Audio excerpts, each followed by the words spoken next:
Welcome. You have joined the Treasurer Interactive Training from 9th District PTA.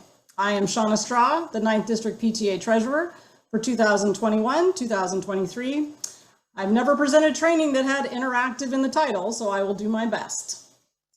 So let's get started. I asked you to weigh in on what I should cover, and these are some of the responses I got. Taxes, I need a refresher, just everything, how to do it all, everything, budgeting, everything. But we're not going to cover any of these topics. Instead, I will cover some basics and hopefully give you many resources so you can answer your own questions. So this is originally a Chinese proverb. Confucius said, "I hear, I forget, I see, I remember, I do, I understand." Benjamin Franklin attributed it as, "Tell me and I forget, teach me and I may remember, involve me and I learn." I like the picture because I was going to go with, I'm going to teach you to fish, not just feed you. And I'm trying to be interactive. So there you go. Hopefully you're feeling interactive. You may not know this, but PTA has been around for 125 years. Be sure that you are using all of that knowledge. You can visit the PTA website, National PTA website at www.pta.org and sign up for newsletters, listen to podcasts, and download marketing materials to promote reflections, brag about our advocacy efforts at the federal level, and find short promo videos about how we PTA. PTA is no longer a noun, it is a verb. You can also visit the California State PTA website at www.capta.org to find many of the same national resources, as well as information that is specific to California. As you may know, we have a lot of laws in California that other states do not have. So if you see something great on the National PTA website, please be sure to run it through the California filter and make sure it is okay here. I use the search bar in the upper right corner to look something up I have a question about, and this is what this looks like. So if you type in the words up here, it'll help you search the whole entire website as well as give you the toolkit. On a phone, you can just type the website, capta.org, and text filing, and that will bring up some resources for that. My favorite page on the CAPTA website is the Tax Filing Support Center. You enter taxes into the search bar, and this page is one of the options. It will give you step-by-step guidance on how to complete the 3 different tax filings that are due each year, probably November 15th. Okay, I said we wouldn't cover taxes, but here they are. Also look for a tax filing webinar in October to go through the steps for those of you that like this format. Also, the online toolkit can be found here, which is the go-to reference for everything a PTA can and should be doing. Okay, so back to our resource page. Oh, back to our resource page. You can visit our website at 9thdistrictpta.org to also find many of these same subjects, but also local events such as training like this and past recordings of trainings, including a past webinar on budgeting, programs, and fundraising. Actually, those are 3 different webinars. They're also all contained on our YouTube channel, so you can subscribe and be the first to know when we add something new. See there, I snuck in budgets as well. So now on to things that I'm actually really going to cover. Except first, we're going to do a quiz. Let's see if I remember how to do this. I haven't done this in a while. Polls, here we go. So I asked you to fill out a form to tell me a little bit about you, and now I want to see who actually showed up. Uh-oh, Derek, I think I need you to do this. It says I'm logged in from another device. Yeah, right. I'm working on it here. Okay. Let's see, the poll. Is that Yeah. where you're okay. There's only one. It's got several questions. All right, it should be up and running for you now. Everyone should see a poll on their screen. See a poll? Yes, I'm getting, okay, they must all be deep in answering it.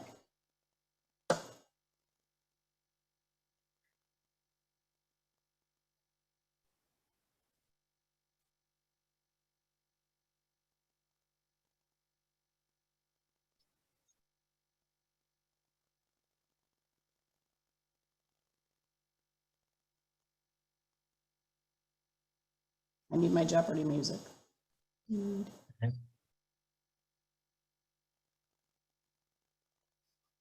I'm Give it about another 15 seconds here. That'll be a minute, Shauna. People are still answering. So.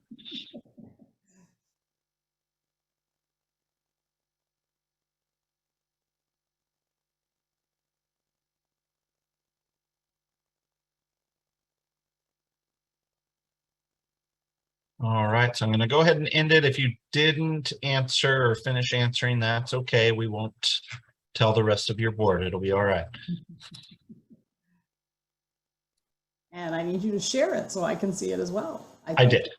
Okay, why am I not seeing it? All right, why don't you tell me what it says? Okay, so let me turn my video on. Sorry. So about 16 people or 38% of the attendees are within the San Diego Unified School District. About a quarter are in North County, 20% in East County, 10% South County, and 7% other. Large majority, about 70%, are in a council, with 24% not knowing if they're in a council or not, and then a couple out of council. And by far, 81% here are treasurers, with a few presidents, a few auditors, a few others. And about half for the first time being on an executive board, a quarter never been a treasurer before, and then 12% for the other two, but I can't read those. So 12% over 3 years, 12% on a board, but never as treasurer. So okay. Kind of a wide range, which is wonderful. Thank you for reading that for me. I'm not even sure we recorded, so that's good. Now we have that as part of our That's okay.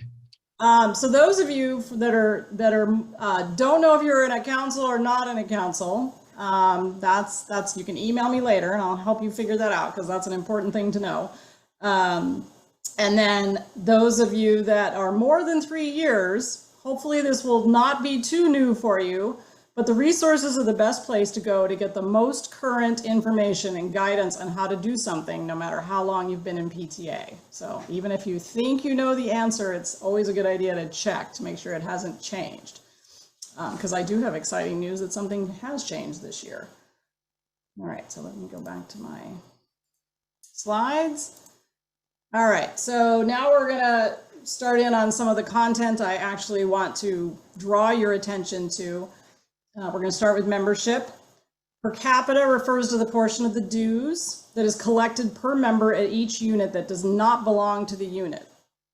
For out of council units, it's $5.25 per member. For units in a council, there is a council portion that is added on, and it's between 10 cents and 50 cents depending on the council. So your per capita might be more. We highly recommend units use Totem because it makes it easy to handle the per capita portion and allows for an easy way for units to sign up members. But it is not the only way. It is only one way to sign up members. Talking to people as they drop off or pick up their kids or during a PTA function is the best way to connect with your members. And if they hand you cash, that is fine. That is perfectly fine. But although you could have a QR code handy for them to scan and still use Totem. So this is a fun, the QR code thing is a fun way to still use Totem while you're in person with people. All right, so if a unit collects membership manually, meaning cash, check, or credit card payment that goes directly to the unit, then the per capita needs to be remitted to your council if you are in council, or directly to us at 9th District if you are out of council. Do I have any questions yet? Oh, this slide is out of order. So now this is going to seem kind of weird. So again, sorry, out of order. Many of you indicated that you were brand new to being a PTA, so I'm going to define a few terms, which we may have to go back to. This may pop some ideas with membership now that I'm going to give you the terms. You're probably attending this webinar on behalf of a unit PTA, even if it is called a PTSA. There are many parent groups affiliated with school sites, but if you are part of a parent group that is also affiliated with all of these levels of PTA, as well as the California State PTA and National PTA, again, with over 100 years of experience, we are the PTA, and I'll try to be my best. I'll try to do my best to be consistent with the terms I use, but I will probably use PTA and unit interchangeably, and those mean the same thing.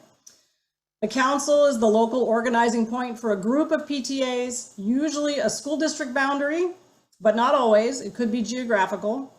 Councils act as middle management between the unit and district PTA. And if I refer to a school district, I will be referring to the government agency that oversees the schools. When I just usually say district, it means us at 9th District PTA. Okay. And then an officer or board member means, so the officers are those listed in Article 5, Section 2 of the unit bylaws. The board collectively means those listed as part of the executive board in Article 8, Section 1 of the bylaws. This includes the principal and the teacher representative. The fiscal year, most PTAs start on July 1st and end on June 30th for their fiscal year. And that would be the period I typically refer to, but please check your bylaws to be sure this is correct for your PTA. And in order to complete the tax filings, you will need the identifying number for the specific tax agency, IRS, Franchise Tax Board, and the Attorney General's Registry of Charitable Trusts. These numbers are listed in Article 14 of the bylaws. And if you don't have a copy of the current bylaws, please contact your council or 9th District to obtain a copy. And once you find them and you look at them, and if the signature page on the second or third to last page is more than 5 years from today, then you need to get those updated. And again, you could contact your council or our 9th District PTA office to get help with that as well. All right, any questions on terms? Okay. I have a question. Yes. Sorry. No, go ahead. It's Maida with a Holmes Elementary PTA. First time on PTA, first time treasurer, hardly zero training. So you guys are being great by doing this. We appreciate it.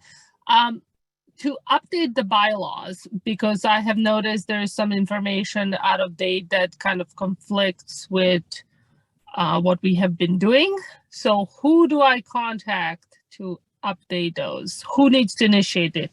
So you could search bylaws on the CAPTA web page, and it would give you some information on how to get that started. You can contact your council, and I think you said Holmes. Yes. So that's San Diego Unified, I believe. Correct.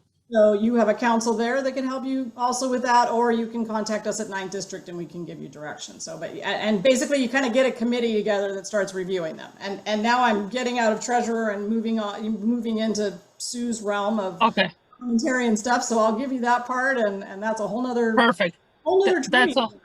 Yeah, that's all I need to know. I'll give that to the president tomorrow, and then we can update information. Thank you so much. All right. So this is very important. Every PTA board member has a fiduciary responsibility to protect the assets of the organization. These assets include cash, assets, volunteers, and the PTA's reputation. And while most PTA members think there are at most 3 financial officers, the treasurer, auditor, and financial secretary, it is every executive board member's responsibility to ensure all the assets of the PTA are protected and to ensure that financial procedures are followed. The treasurer's primary responsibility is to maintain the financial records and provide financial reports so that all board members can fulfill this duty. So these duties are spelled out in Article 8, Section 2 of the bylaws, as well as in the toolkit in the finance section. So again, I usually stress this because it's your responsibility as treasurer to have the information, to keep track of the information, to do all of that, but it is the entire board's responsibility to make sure that you are following policies and procedures and being financially prudent, or whatever the word is. So that is an important distinction. All right, so where do we begin? And I want to begin with apologizing first. I want to help you all, I really do. I want to come work a shift at your book fair, maybe sit through an assembly, help you create binders to organize all of the paperwork that goes with this position, sit with you and show you all of the ideas that are already created on the website, and help you file the tax reports. Really, I'm a little weird. But no matter how much I volunteer with PTA, there are not enough hours in the day to do all of that for every PTA in 9th District. We have about 350 of them. So I need you to use this training as inspiration. Use the resources to find out the answers to your questions, and I guarantee you will have the same problem I have. You will find so much information and ideas that you won't have enough time to execute them all. Every time I look up something on one of the PTA websites, and I always use that search box, 3 other things pop up that get me thinking of other things that I could do. If you do find that you have some extra time after looking things up, help another board member or help your council to spread this information or help train other people. Do these things at your PTA for me, since I can't be everywhere. So that is my plea with you. So let's get started. You should have received last year's records from the previous treasurer after they have been audited. If this didn't happen, it's okay. Work on getting this done. It is an insurance requirement, and the PTA may not be covered if there is a claim and there are not current audits. If your unit doesn't know how to get this done or where to start, again, contact your council if you're in a council, or the 9th District PTA auditor, Michael King, at auditor@9thdistrictpta.org for help.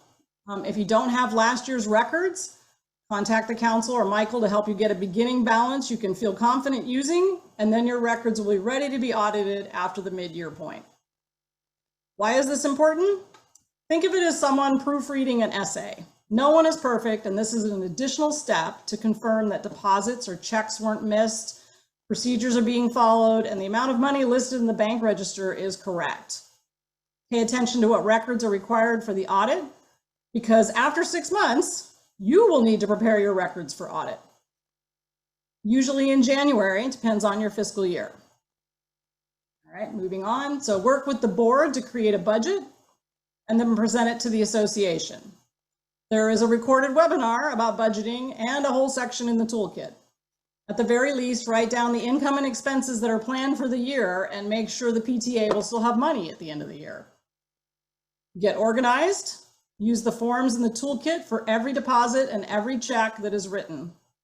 Be sure the form is signed by the 2 necessary officers and that PTA checks have 2 correct signers on them. Read the bylaws to find out who should be on the bank account and signing checks. It's specific in your bylaws. It's always the president and the treasurer, and there's usually at least 1 more, if not 2 more officers. There needs to be supporting documentation for each check that's written. And then make sure that your expenses are properly approved. Expenses can be ratified after spending, but the board runs the risk of being liable for the expense if the membership votes it down. Be sure anything that even 1 person might question is approved in advance. Money can be advanced to someone to pay for something, or someone can be reimbursed for an expense. Please consult the toolkit for the appropriate form. We have a reimbursement form, we have a request for advance form, and then type either request for advance or payment authorization in the search bar on capta.org to find the appropriate instructions. Okay, and I know a few of you had questions about, I started my year with less than perfect books. That's not uncommon. So again, reach out if you need help figuring out what your starting point should be.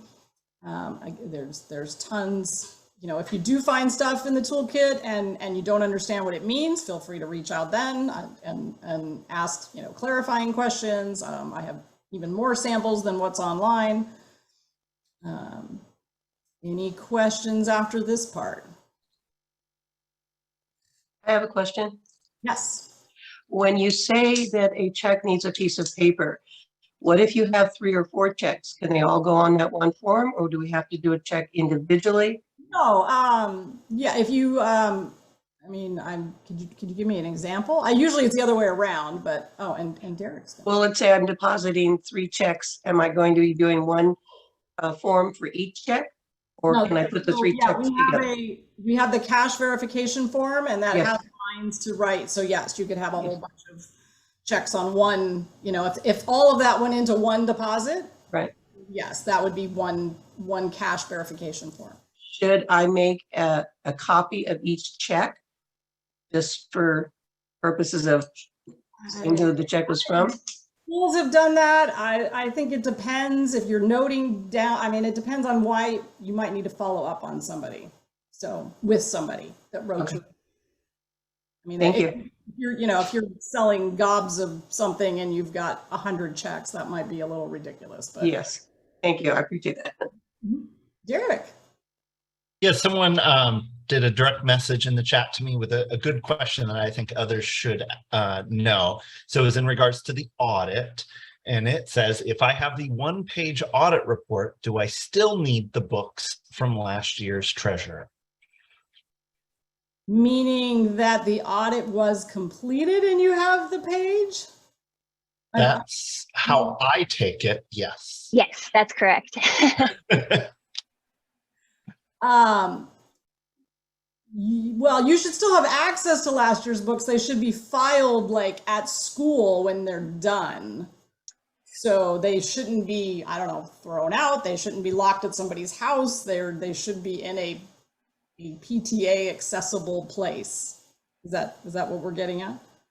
Yeah, that's what I kind of wanted to get at, is that those records belong to the PTA, not that past treasurer. So we want to make sure they stay with the PTA and go to you or get filed somewhere. Yes. So Okay. yes, So if we don't have the books, we need to get them for other reasons. Even Yes. if we use Totem, and even if we have access to bank statements through our, bank.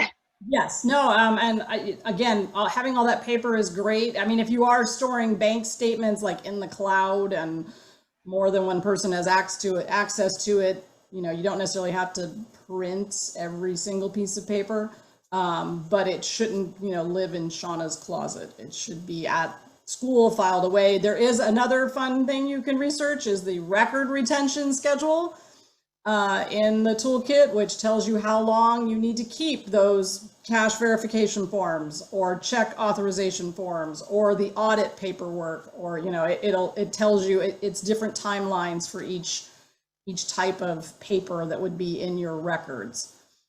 So that would, so some of that I tell you, I end up with a lot of boxes of stuff that people don't quite know what to do with, and I end up having to clean it out. And there is a lot, every piece of mail the PTA gets just thrown in the box. And so you can pare it down. You don't have to save every single thing that ever happened in the last year. So that is a good housekeeping thing, is to, in July or August, after you're done with the audit, maybe you start tearing binders apart, and you can take stuff out of it and put it in a file cabinet or in a box. It doesn't have to be in a binder for all eternity. So I tell you, we have lots of binders at the 9th District office if you need binders, because I clean things out and they go live at the office. So,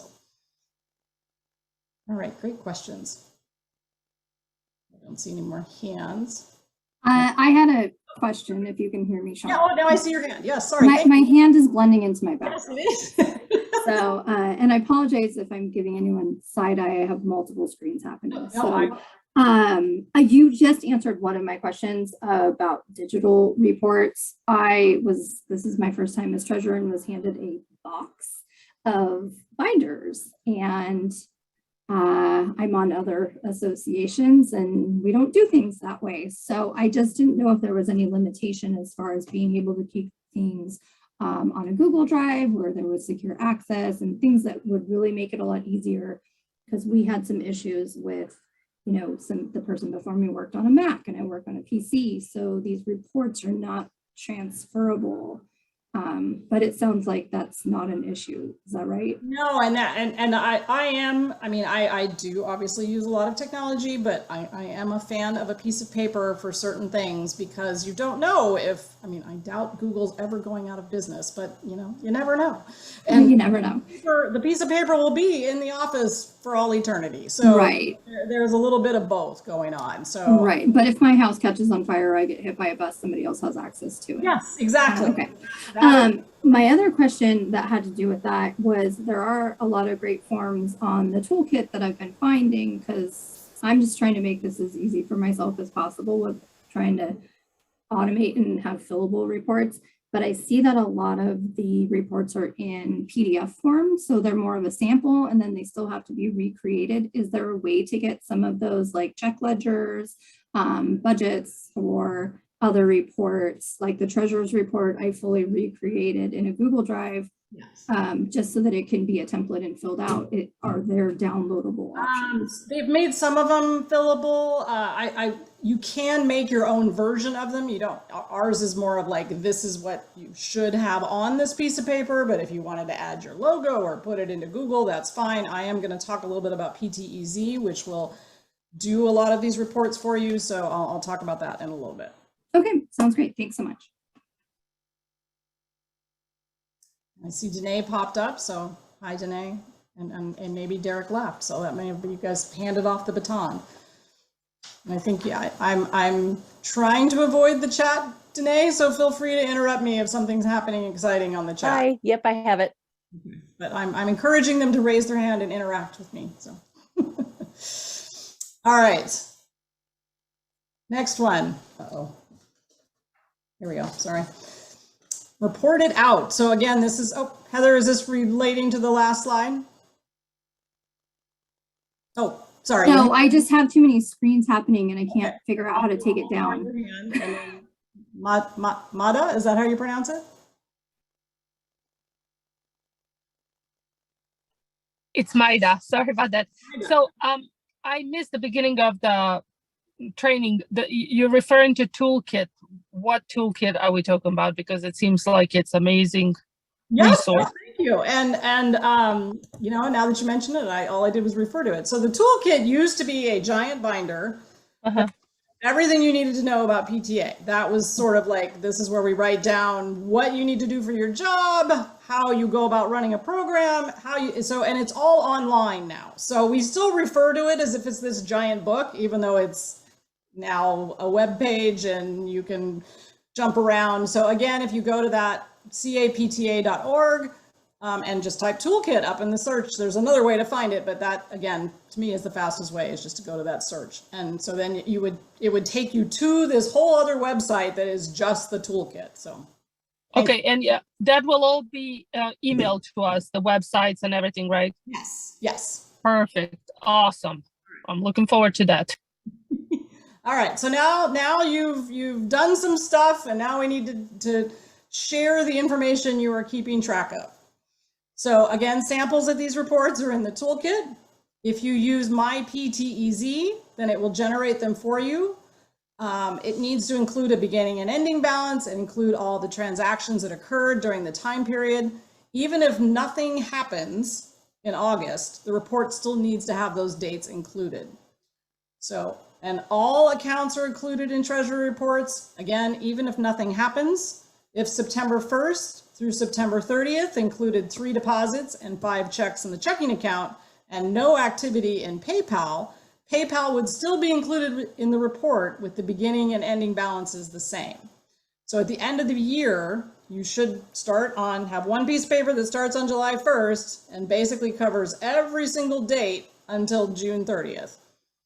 And you're going to have a set of reports for both different types of meetings, the executive board and your general association or your membership meetings. So you'll literally have 2 stacks of paper that one might have 12 pieces of paper and one's only got 6 because it covers more dates or the dates are different. So, but again, at the end of the year, every single day is covered for every single account in that collection of treasury reports. And again, every deposit and expense should have a corresponding budget line item and should be added to the appropriate account or budget line item so that the budget to actual can be presented. We use PTEZ at 9 districts, so it's very easy to generate those reports. Like I just pop on and give it dates and it spits out a report. So I use a budget to actual every time I do a report. But again, that is not actually spelled out that you have to do that every single time. It's provided at least quarterly. And again, if you had committees that were working and they called you up and said, how much have we already spent in our, budget category, you should be able to figure that out fairly quickly. Questions about reports? Yes, I have a question. Excellent. The PTEZ, I love what you're saying. First of all, like I said, I want to make this as easy for myself as possible. That is like a running total, or how do we get access to that? Which part? The PTA. Okay, yeah, I still haven't actually, I am keep referring to it and I'm still haven't actually really talked about it, so. Okay, so I didn't miss it. Yeah, so I'm sorry, so just we'll keep shelving the PTEZ part. I'm gonna get you really excited about it when I finally do talk about it. I'm excited already. All right. So these two things have become very important to us. You want to make sure you get the bank statement, have a non-check signer sign it, basically look it over. This is now an insurance requirement.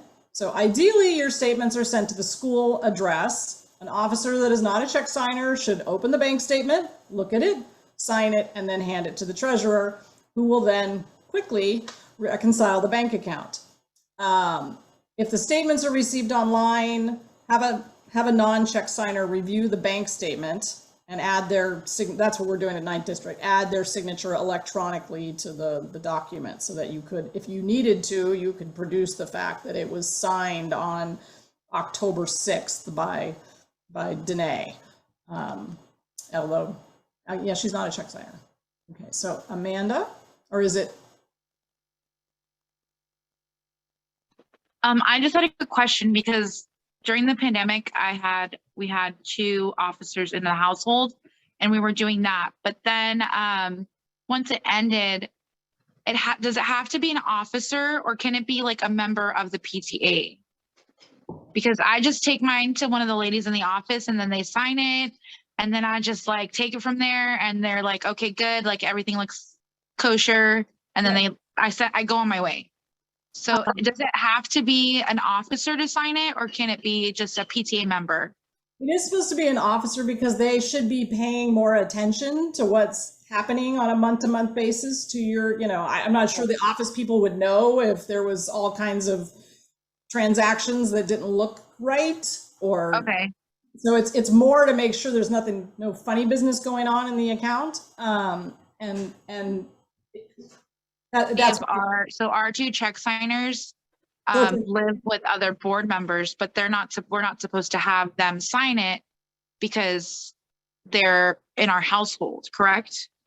You're not supposed to have 2 check signers in the same household or related by blood or right together. But if it's a non-check signer, then they could, you should pick somebody that doesn't live in the house. So yes, I mean, right.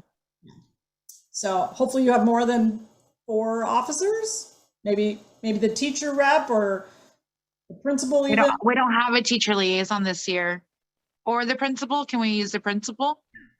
They're considered an officer. So yes, that would be great. Okay. Then I'll just have her do it then from here on out. Thank you. Thank you. Rebecca. Yeah, my question is, okay, so I inherited it from someone who moved away.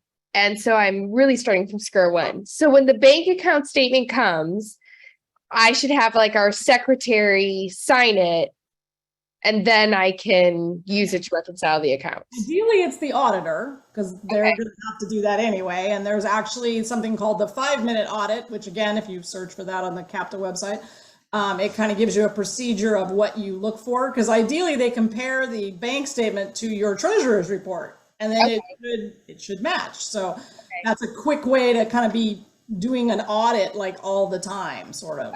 But yes. So I should have the auditor meet me after school, look at it, sign it, and then I can use it. Yeah. Yep. That'd be great. Thank you. All right, and again, these are insurance requirements now. It is possible that if this was not happening and you had a claim, they could deny the claim. All right, here's my exciting, our exciting news. Again, if you've been in PTA forever, I have been in PTA forever. This is the first time we've ever done this. You should, if you're treasurer or president, you should have already received the heads up email from California State PTA explaining the process. If you did not, check your spam and then check that we have the correct email for the president and treasurer in PTEZ. Obviously, Heather, I should have done the whole PTEZ thing farther into the, or earlier on in this. So anyway, just keeping you all in suspense if you don't know what PTEZ is. The unit premium amount is $272. You can use the ACH form. Please don't ask me what that stands for. I can never remember. Found in the toolkit to authorize the payment, and then follow the directions in the email from AIM. It stands for Automated Clearinghouse. There you go. Thank you. Thank you. So next week, starting on Monday, I believe, they're going to start sending the emails about how to pay this. So once you get the email from AIM, which is our insurance carrier, then follow those instructions and you can pay the bill via ACH, or you can print out the invoice and mail in a check. There is also a video on how to fill out the form to pay the insurance on the CAPTA website if you search insurance. There is also information in a video on how to submit the workers' comp form, which is also being done online now, with an email going out December 15th for that form, that process to go live, and it'll be due January 30th. The premium payment back to the insurance must be received by December 20th, or there'll be a $25 late fee. 9th District PTA and councils will start calling you in November if the payment has not been received, since you are starting, the process starts next week, so that'll give you a whole month to click those buttons and get that paid. We have great insurance, but the policies and procedures need to be followed in order for claims to be paid. Again, visit the CAPTA website, enter insurance. There was a webinar in early September, I think it was the 7th or 8th, that they've recorded that you can watch. It talks about what our limits are. It talks about how to get more coverage if you're doing something that requires extra insurance. They basically, I think almost all of their business is PTA in one of the states. So they live and breathe helping us stay insured. So any insurance questions? So do not send an insurance check to your council. Your council has been told to send it back to you, and I will send it back to you from 9th District if it ends up at 9th District. So if somebody handed off notes that says you should pay the insurance as soon as possible, do not write a check. I do have a question. So I know we have insurance, and I received that email. I'm waiting after, I think tomorrow it's going to start. But we also have in our budget, we also have, golly, what is it called? Since we have some teachers. Workers' comp, yes. Yeah. So when do I pay? Like, I don't have any information on that. Yes, that's the one that the email will go out, December 15th, which is fabulous. So try not to lose that in the middle of the winter holiday craziness. Yeah. But, okay. And it's not due until the end of January. And we do have $1,000 of workers' comp coverage that everyone gets. And then if you probably pay somebody more than that. Yes. Okay, perfect. Thank you. I just wanted to make sure I heard that correctly. Sorry. Thank you. Excuse me. Sorry. So this is the first I'm hearing about the workers' comp. Could it be under, because I do not see a line for that under our budget. And I'm a first year, this is my first time doing being a treasurer or any role on the PTA. So could it be under a different line? Is it called something else potentially? Or this is a great question. Most PTAs do not pay workers' comp. They don't have somebody that they need to cover their insurance with workers' comp. And basically at that point, we want you to fill out the piece of paper that says no one was paid. And that is what most PTAs do. We encourage you, if you have staff you're trying to support, that you donate the money to the school district and let them deal with employees. But a few PTAs tackle this on their own. And so it's not uncommon that you would not have that on your budget. And again, if you were to put workers' comp into the search function, it'll explain what it covers and when you need it, which again is not very often. Okay, but you had mentioned that if we do have members that are on the board that are also teachers, then that is one way that you would need. Oh, no, sorry. Either. No, it'd be like if you're going to pay Danae, who runs art programs at her in her school district, to come paint a mural on the side of the school, and she doesn't have workers' comp on her own. So she's going to do a service for you. So that is why it's very unusual, because if you were hiring like Murals R Us, they probably have their own, and you wouldn't have to prove that they have their own. So and just curious, what is the cost for the workers' comp? What do we pay for that? Everybody, if we paid Danae $1,000, it still wouldn't cost you anything, because we have up to $1,000. Every unit does. Okay. If you were to pay her $10,000, then I believe it's 5% of that 9,000. Okay. Basically, it's a surcharge, because now you're doing something that most of the other PTAs are not doing, so you're paying for that extra piece. Okay. All right, thank you. And if I could just add to that, most of the PTAs that we deal with have occasional things like that, like a mural or something that comes up, or you pay a babysitter to babysit while you're having meetings, but typically that's the extent of what PTAs are paying people for these days. So, sorry, I have another question. If we have acquired a teacher that we are paying, and I'm just trying to roughly say, if we're paying him, let's say $28,000 a year, would it be 5% of 27,000? Correct, but it depends. So that's where you need to look into the description of the workers' comp to see if that even applies, because it could be that that is getting it from somewhere else, or it's covered in some other fashion. So, but yeah, I'm trying to figure out where I can save money. So, so what's more? Because I'm like, oh, hold on, that might be a savings for comparing to what we were paying or budgeted for this year. So, okay, good, thank you. And Linda? Yes, if we have a SAFE program award that we were granted, and the people that are presenting it do not have their own insurance, is that where we would end up having to pay for it? You have what kind of grant did you say? It's a SAGE grant, Sage Garden grant, or I guess they call it an award. Possibly, and let's talk offline about that, because that's probably, like I said, that's probably one of these wildly specific ones. So it's possible. It just depends on how they are set up as an individual, and so So if they don't have insurance, we need to find out. Correct. That's usually, your part of that form is, we paid this person $5,000, and we either have proof that they have insurance, or we do not, and we need to make sure they're covered. So yes. Okay. Thank you. Perfect. All right. Nope, I got another question. Okay. If we have something like we're bringing food trucks on campus or an event, we're not paying them to be there, but they're coming on for people to buy food during an event.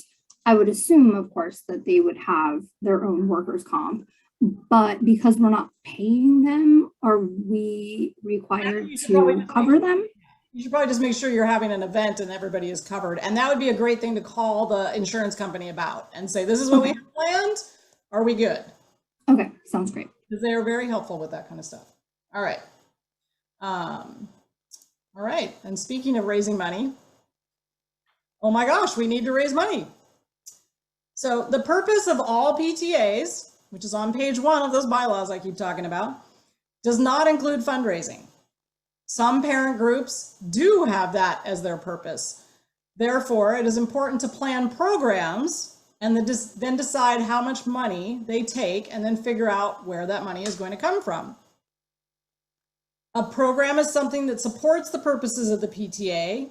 A fundraiser is doing something to raise funds that has nothing to do with the purpose. So just because a program makes money does not make it a fundraiser. This is like a moment for me. Selling cookie dough or chocolate bars has nothing to do with the PTA purpose.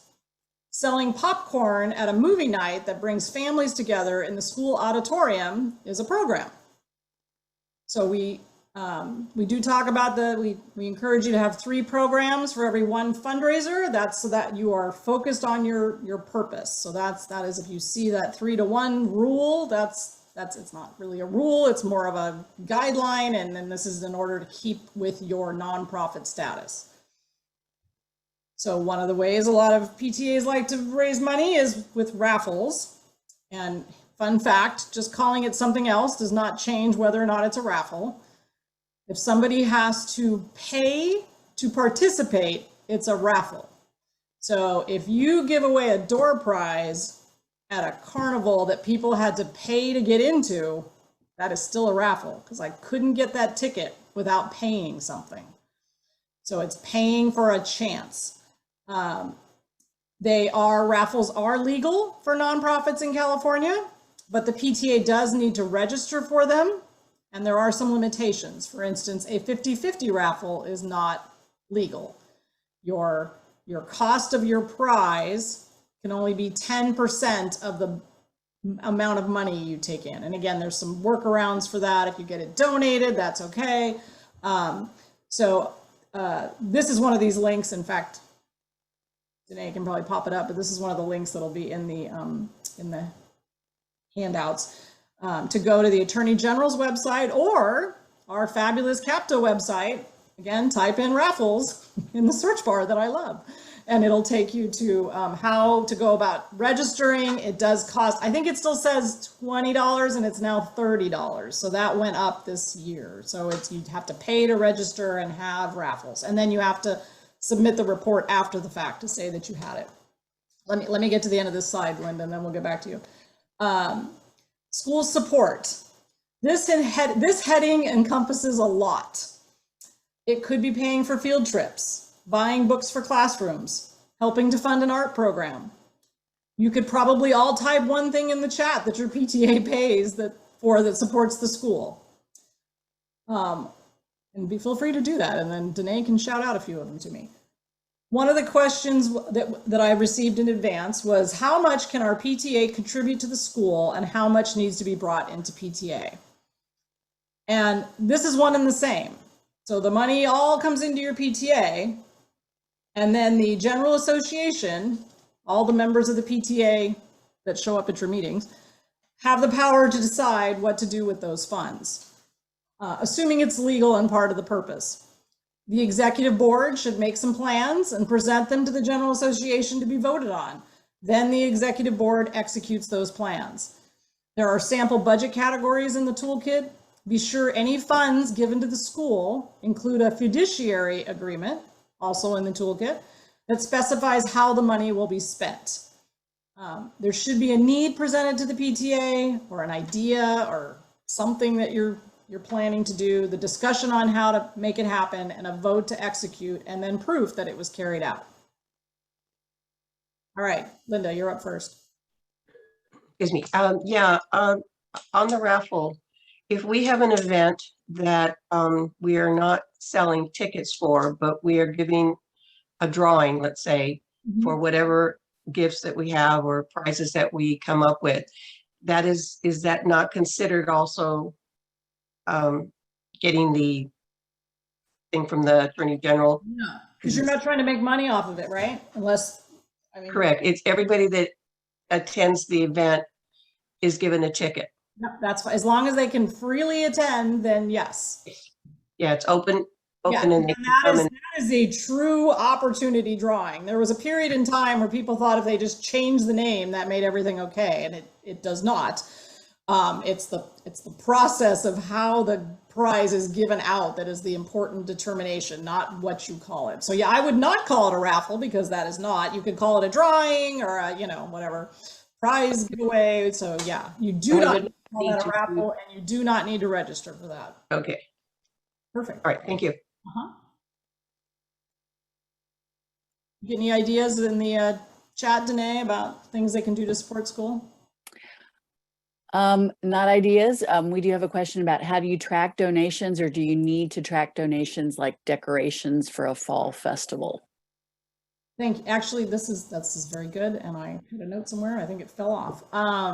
So one of the things you are supposed to report now to the Attorney General is non-cash donations. So if Vaughn's gives you a case of water for the jogathon, you should write down what that's worth and report it out at the end of the year. So how you track that is up to you. Maybe it's just a piece of paper that's bright orange and you keep it in the front of your book, and every time somebody gives you something, you write it down, and then at the end of the year you can say, yes, we had $200 in they're called in-kind donations, I believe, or non-cash donations.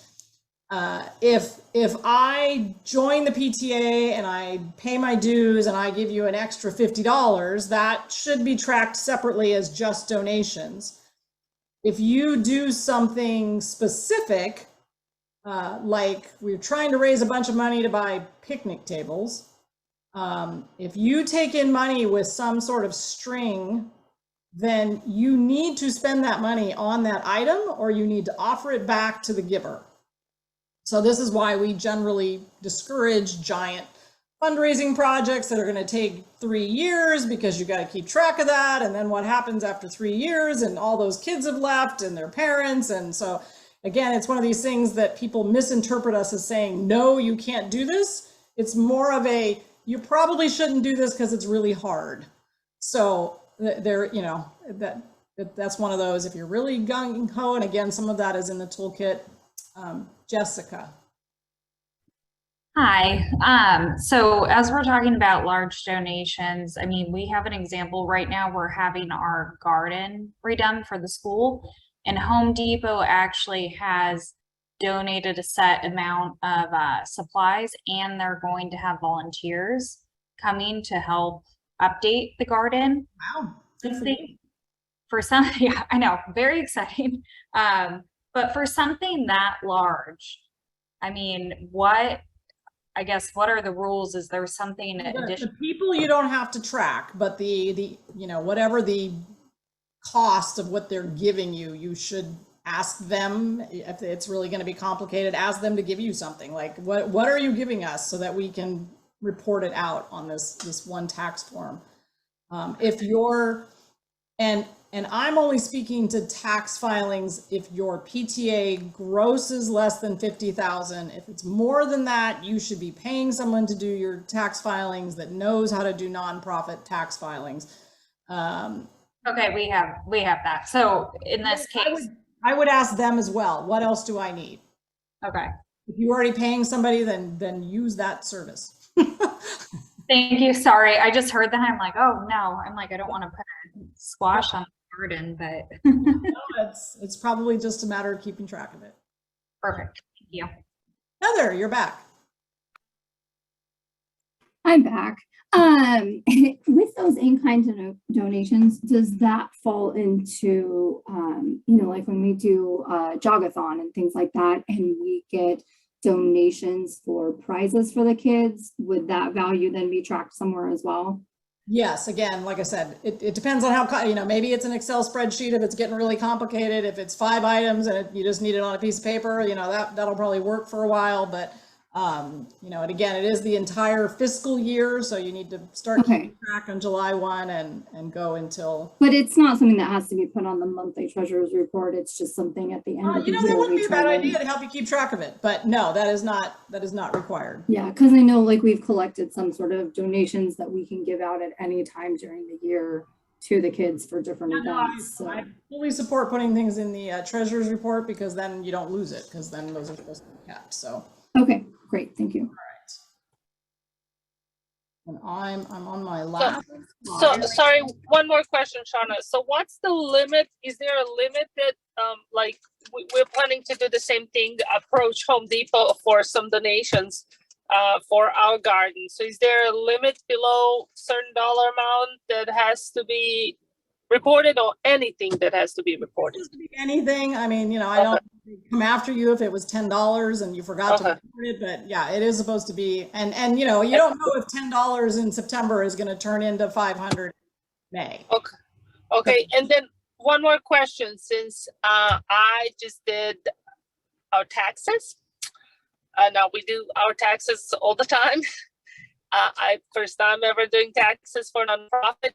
Who could I have audit my taxes just to make sure there's no issues? I haven't heard anything from IRS, but that doesn't mean that.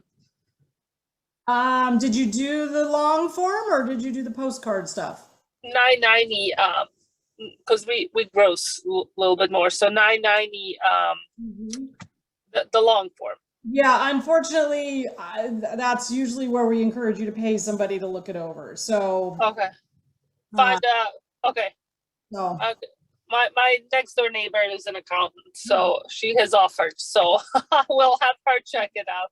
And I will throw in, and I think I've told all the council presidents or council treasurers this, if you do get any communication from any of these government agencies, please don't try and do this on your own. Reach out to us. We have connections with people at these agencies as a state organization that we possibly could make it easier for you. So anything that you get that has the IRS, the Franchise Tax Board, or the Attorney General's name on it, please don't ignore it, open it, see what the heck it says, and reach out and let us know that you received that. So it's okay, will do. Thank you.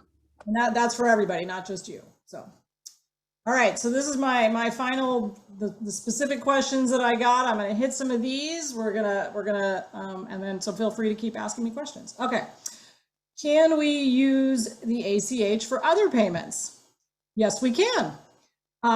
So true ACH payments can be completed. There is a form found in the toolkit. Say it with me now. Use the search button to type in ACH and it would take you to that form. If you haven't already set up a separate dedicated account for online types of things, it is a good idea to do that just in case something gets hacked. Every dollar of your PTA can't go flying out of the account. And then you just use that to kind of transfer money, in and out as you either get a payment from PayPal or Totem, and then, you move it into your regular account. There is also a form to transfer money between those accounts. So, and that's like the transfer money form or something along those lines. So that is a good idea if you are going to do any form of kind of online type of stuff, not just writing checks and walking to the bank and making a deposit.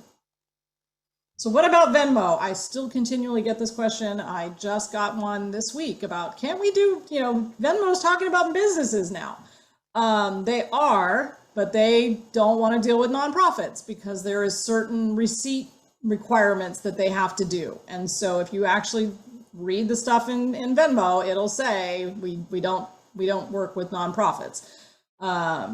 So be sure any other non-traditional, not going down to the bank at the corner, because that's pretty obvious that you set that up as a business account.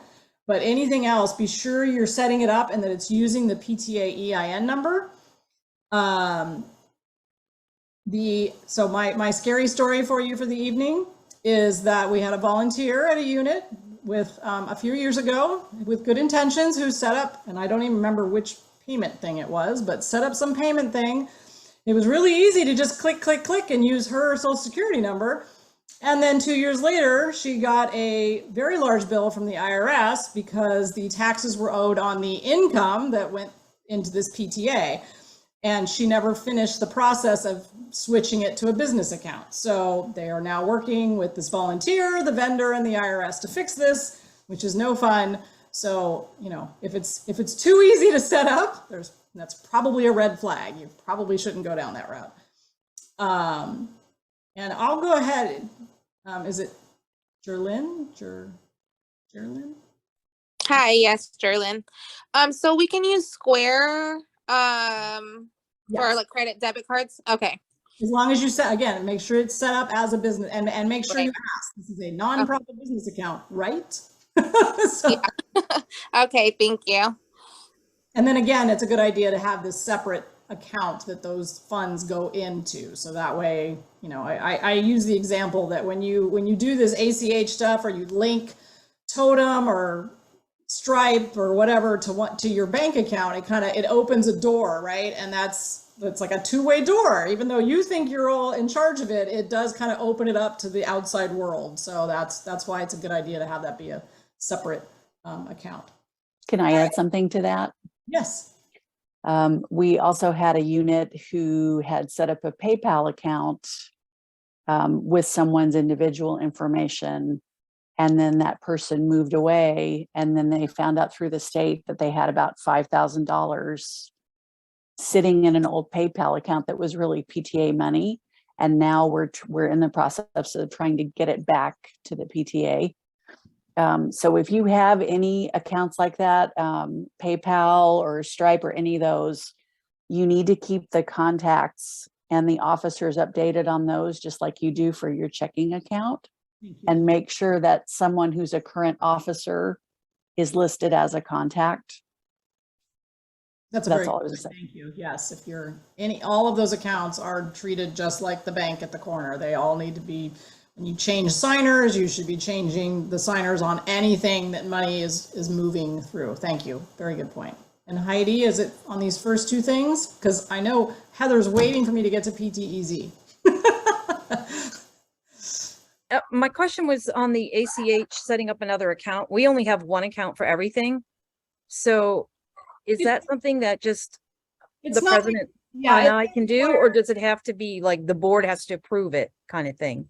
The board, you should definitely approve it and say, yes, we want to, we want to open the second account for this reason. If it's going to be, if you really don't have gobs of money and it's going to cost a lot of money to set up a whole nother bank account, then, and you're not going to be using it very much, then I wouldn't worry about it. But yes, and when you do, it should be in the minutes, because you're probably going to have to take those minutes down to the bank to set up the other bank account. So make sure it's voted on and that, yes, you all said aye and all of that. All right. And Jerlyn, I'm going to go ahead and lower your hand. So raise it again if you give me a question. I have another question. Sorry, I'm not raising my hands. Okay, perfect. And now that I finally got home, I can turn on my camera so you know who you're talking there to. You go. I've been chatty. So we have savings and checking account. And when I came to in-person training, that's what you guys recommended. And I have been kind of pushing, to open up online transaction account. And they're like, oh, we use our money market account for that. And I'm like, well, okay. Usually savings accounts are not transactional accounts. That's just my banking experience, but that's fine. So I feel that it is the safest thing to open an additional account now that our, like almost to replace them, because that information is out there. Or keep the funds that we're going to do a transfer, in the existing account and put everything in a brand new account that, internet has no information of. So if I run into resistance, let's say, is there anything I should do? Or, because like you said, it is everybody's responsibility to keep those funds safe. And I worked in the banking industry for a long time. I know the issues, and just personally. So what should I do if everybody says we don't need it? If you've made your case and everybody's voted, then you are, you're going with the majority, and they have accepted, that risk, and you can mitigate it. And again, it is, you can be as paranoid as you want and it could still go wrong. So you do have to kind of weigh the pros and cons. Okay, well, I'll try to present them again, and then go from there. All right. All right. Thank you. All right, we're getting to PTEZ now. So do we need to use and this is the website, myptez.com. And how do I use myptez.com? So myptez is an online program that was created for PTA The capability to submit officer contact information and upload the various documents that need to be shared, budgets, copies of your tax filings, audits, etc. That part is free to any officer. So if you go to myptez.com and try and set up an account as an officer of that PTA, you can get in and use those two things, the contact information and the document upload. If you have any issues, then contact our office. Again, our office is all of our emails or whatever we're doing, and then at 9thdistrictpta.org. So I was treasurer at 9thdistrictpta.org. Our office is office at 9thdistrictpta.org, and all of that is spelled out.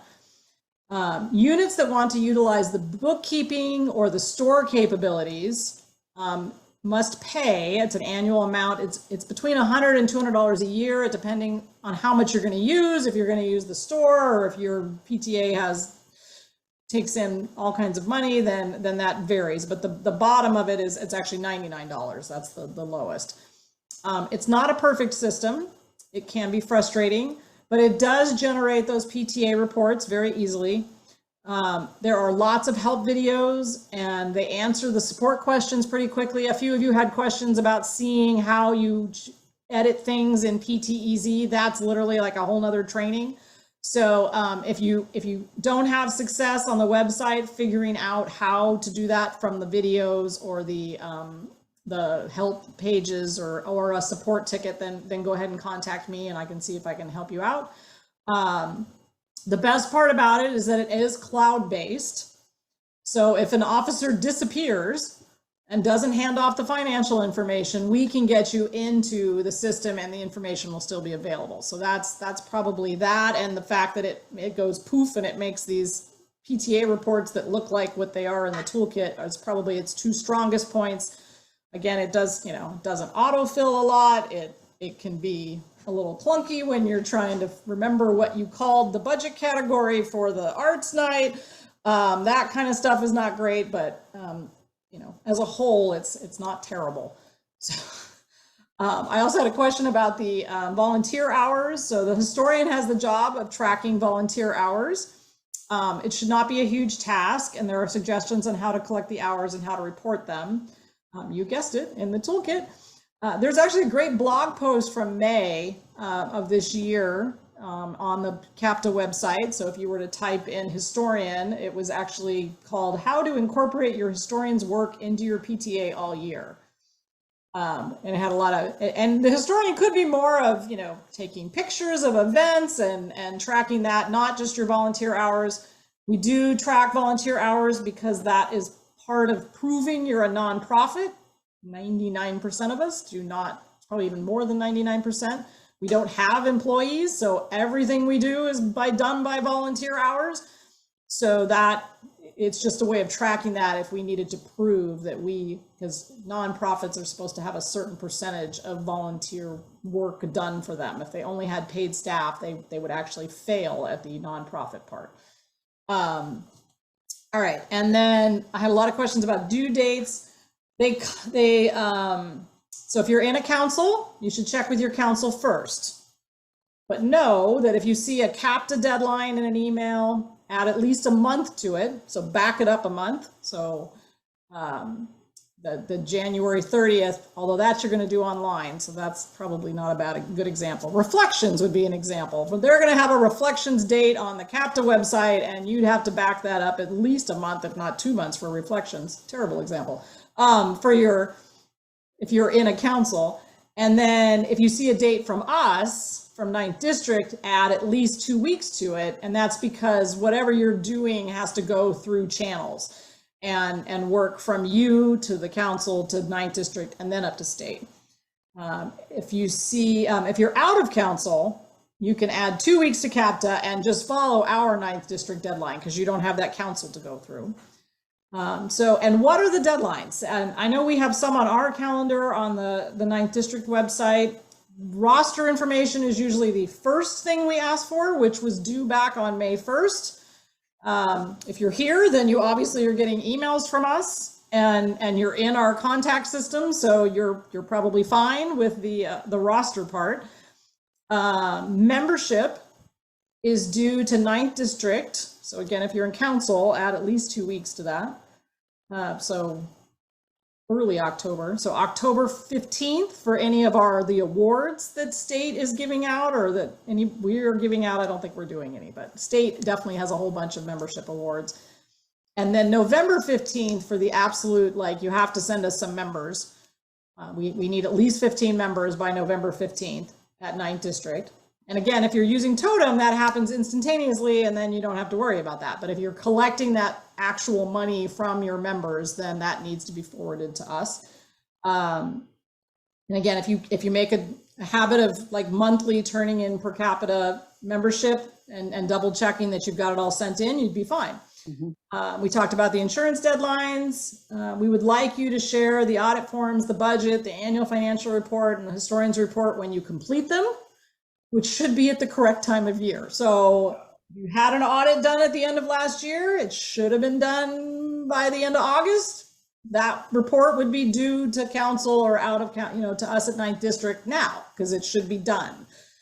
Same with your, budget. It's probably going to get adopted sometime before the end of September, hopefully. And that would be another thing you'd send us a copy of. Maida, did I get it right? I need like a phonetic. Yes, you did. Great. Thank you. So all of these reports need to be prepared by a treasurer.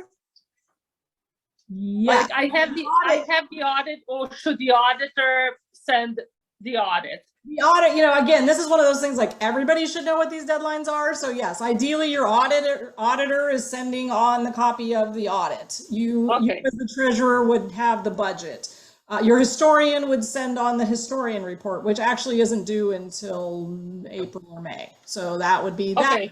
But yeah, I'm giving you I was just trying to think of what deadlines we had. So. Okay, good. Well, that's good because a lot of us is new. So I'll just bring that up to our next meeting saying, hey, make sure you check with the deadlines and what the responsibilities are, because you just mentioned audit and I'm like, oh, I have it, but I don't know if I'm supposed to send it or auditor. Okay, perfect. Thank you. The best case scenario is we get it from 3 different people. That'd be fabulous. Yeah, okay. And then how about membership and who's sending that? Like we are on Totem, so will they send it automatically or? Yes, Totem, if they join through Totem, that is done immediately. We get our monthly payment just like you do, and so does state, and so all that's taken care of. But again, I encourage you to not necessarily have that be don't refuse money from somebody if they want to. No, we don't. Yeah. If they want to join in a different fashion, then that needs to be forwarded to us. Okay, perfect. All right. Thank you so much. Jessica.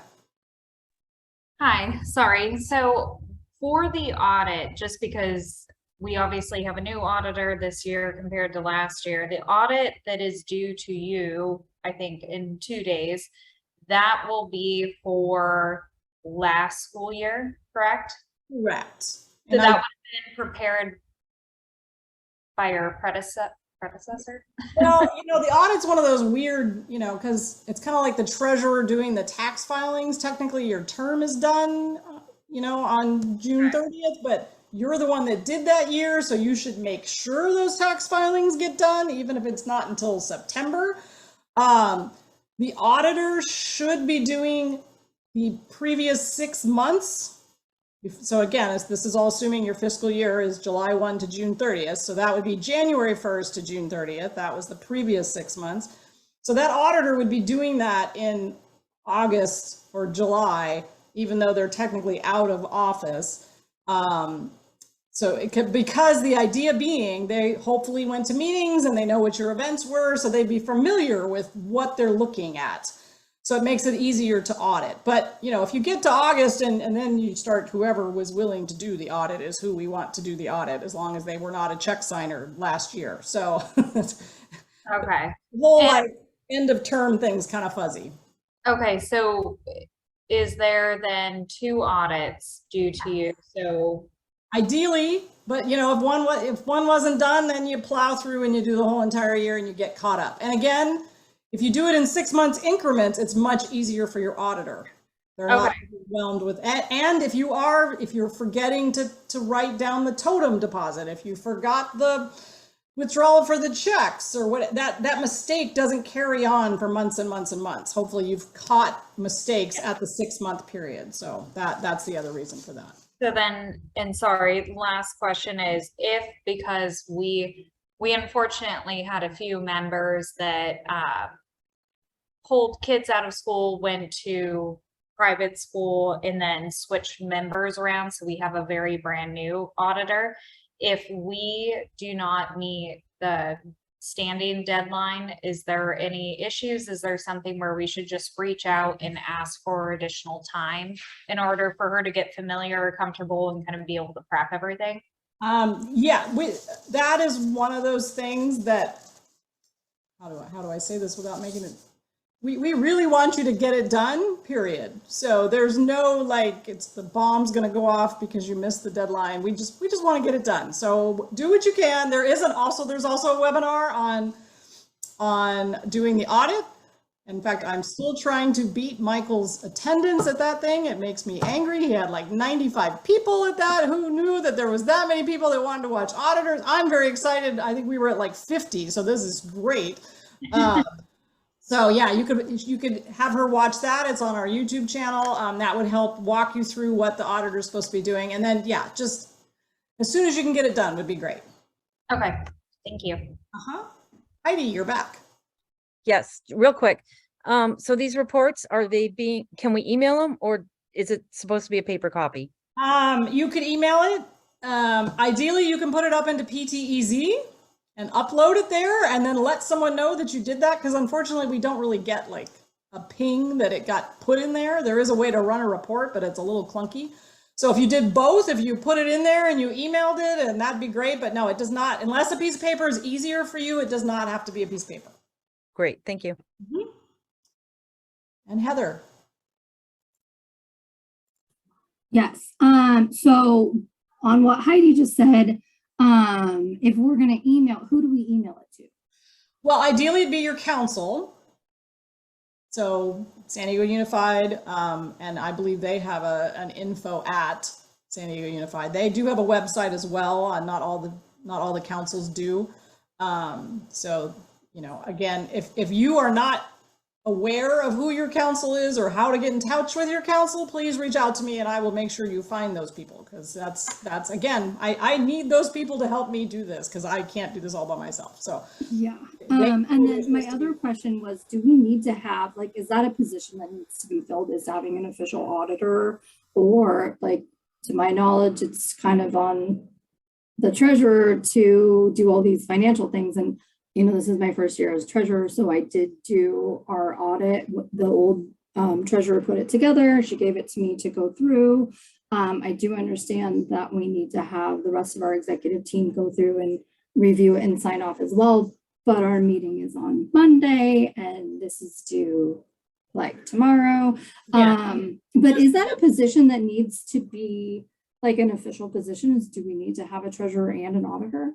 It's typically in the bylaws as an elected position, but we've changed the bylaws a couple times in the last 5 years, and it talks about it. You can have an appointed auditor. It could be the executive board begs people in August and they get somebody to volunteer, and that's who does it twice that year. So that's specific to your unit. But just as long as they're not a bank signer. Correct. It could be anybody. Okay. You're not auditing your own stuff. Of course, okay. Yeah, someone else. But is that okay that I audit it from the old treasurer? Right, because those were not your books. You were not a check signer then, correct? Yes, correct. That would be fine. So okay, perfect. Thank you. Fabulous. All right. Shauna, did you talk about the requirements to be in good standing already? I did not really. So one is to have the 3 main officers in our contact system, which is the president, the treasurer, and the secretary, because those are the 3 required offices by the California Corporate Code. That's not a PT. I mean, we want you to have lots of officers, but those are the 3. That's the minimum, and we would love to have we really only ask for contact information from the president, but again, I can't reach out to all of the San Diego County treasurers if I don't have your contact information. So it's helpful to have that in there. So that's the first thing. And again, that deadline was back in May, and I know that our leadership team is working on PTAs that we haven't heard from still as of today. So they're trying to make sure there's boards for those PTAs. The minimum of 15 members, which again, that's for, if we haven't received it from 9th District by November 15th from either your council or from out of council units, that would be we'd be worried about you then. You have to have at least 15 members. And then the third thing is the insurance. And now, like, you know, because you can go online and pay it, you technically have until December 20th, but I'm asking you not to wait that long, and we are going to start bugging you in November for that. So that would be if you hadn't paid that insurance by December 20th, that would be another reason you would not be in good standing. Technically, your bylaws are supposed to be reviewed every 5 years at least. You should look at them every year, but you need to get to the current copy every 5 years. Is that all of them, Danae? Bylaws, memberships, officers. Yeah. Yep. And insurance, yep. Okay. Yep. Thank you. And Michelle, new face popped up into mine. Hi, I was voted in to be treasurer for my school's PTA, and I've been receiving your emails and stuff. Obviously, I'm here. But this morning I was talking to the president, and she said that she got an email from somebody stating that our school didn't have a treasurer listed. Oh. So who do we need to contact to kind of get that fixed? Follow up with you, like after you get off of this or tomorrow, and we'll figure that out. Okay. All right. Is there any burning chat questions today? I think I'm going to, since we're almost to the hour-and-a-half point, I'm going to go ahead and Okay, you do have a couple questions in the chat that I was trying to answer, but maybe we should just answer them out loud. Yeah, it's just asking about where to submit the info. If you can get on Easy, that's the quickest way to put in changes for officers. If you're not on Easy or you've never used it before, you can contact anyone at 9th District PTA or someone in your council to go in and make the changes if you have a new officer and you need to get contact info in there.